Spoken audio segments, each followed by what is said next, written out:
Mga kahapi, samahan mo ko sa Cagayan Beach. Before that, biyahe tayo ng 2 to 3 hours sa amin na stopover. Yan. Dadaanan natin. Malingki muna tayo ng ating pagkain. Lalaki ng mga isda. Ito ang boulevard ng Tandag City. Okay, biyahe na tayo ulit. Charan! Welcome to Cagayan Beach Resorts. Worth it yung long ride mga kahapi, diba? Anyway, 1.5 per cottage po ang bayad dito. For now, let's enjoy the vitamin C. Okay, Dabin, let's go! Let's go! Let's go! Let's go!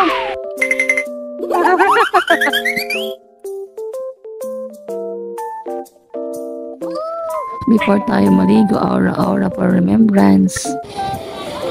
Nag-ice cream ka sa 7-Eleven?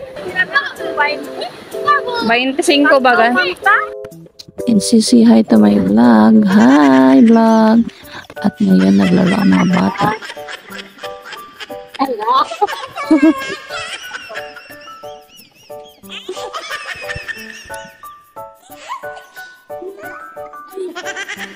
Asa namin na kayo sa kamod. Sarap na pala pagkabata ng mga kahapi. Nag-enjoy ang mga amis. For now, break muna tayo sa Tagtatang Pisaw. Brunch muna tayo mga kahapi. Enjoy the food with your family. It's nice having your family around you. Ika nga. At dahil po libok ng ating mga tummy, enjoy ulit sa swimming. Why? Get mo na! Get mo na yung ball! Langoy-langoy ulit.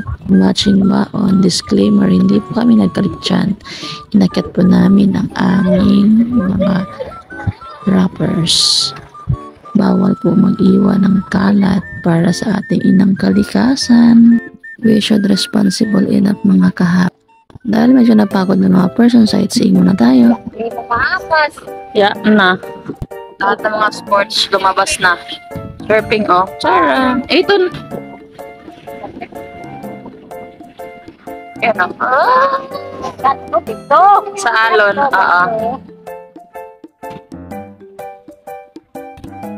Di ba sila mga laglag, hagbong, para maganda.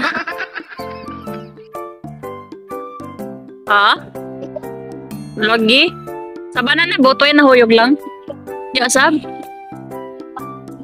At dito nagtatapos ang ating Cagayan journey. Salamat sa pagsama. Idli po na tayo dahil umaambon din mga kahapi. Thank you for watching. Yan. Bawal sa dapat happy lang.